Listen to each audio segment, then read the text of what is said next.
पंजाब का सबसे ऊंचा शिव मंदिर गगन जी का टीला, जिसकी कहानी शुरू होती है महाभारत काल से, जब पांडव अपने 13 वर्षों के वनवास में थे और अंतिम 1 वर्ष उन्हें अज्ञातवास में बिताना था, जहां पहचान उजागर होते ही सारा वनवास फिर से शुरू हो जाता। इसी दुविधा में पांडवों ने भगवान श्री कृष्ण से मार्गदर्शन मांगा। श्री कृष्ण ने कहा, अज्ञातवास से पहले भगवान शिव की आराधना करो। कहा जाता है कि तब पांडव पंजाब के होशियारपुर क्षेत्र में शिवालिक पहाड़ियों के समीप नगर दसूहा पहुंचे, जो महाभारत काल में राजा विराट की नगरी मानी जाती थी। पांडव यहाँ घने जंगलों के बीच एक पहाड़ी टीले पर पहुंचे और यहीं भगवान भोलेनाथ की पूजा कर शिवलिंग की स्थापना की। इसके पश्चात पांडवों ने भेष बदल लिया और राजा विराट की उसी नगरी में नौकरी करने लगे। लेकिन हर पूर्णमासी और हर अमावस्या को वे गुप्त रूप से इसी टीले पर आते रहे, क्योंकि यदि उनकी पहचान उजागर हो जाती तो उन्हें फिर से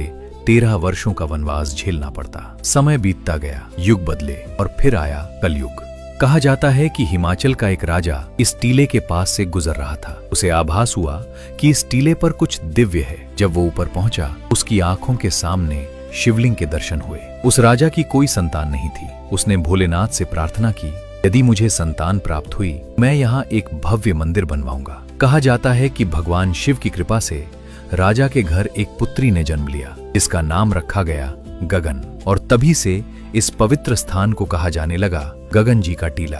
आज श्रद्धालु सीढ़ियों से चढ़कर मंदिर तक पहुंचते हैं और ऊंचाई से पंजाब के हरे भरे खेत अद्भुत दृश्य प्रस्तुत करते हैं। मंदिर भव्य है और आसपास के लोगों की इस स्थान में अटूट श्रद्धा है। गगन जी का टीला सिर्फ एक मंदिर नहीं, ये आस्था, इतिहास और विश्वास की एक जीवित कहानी है।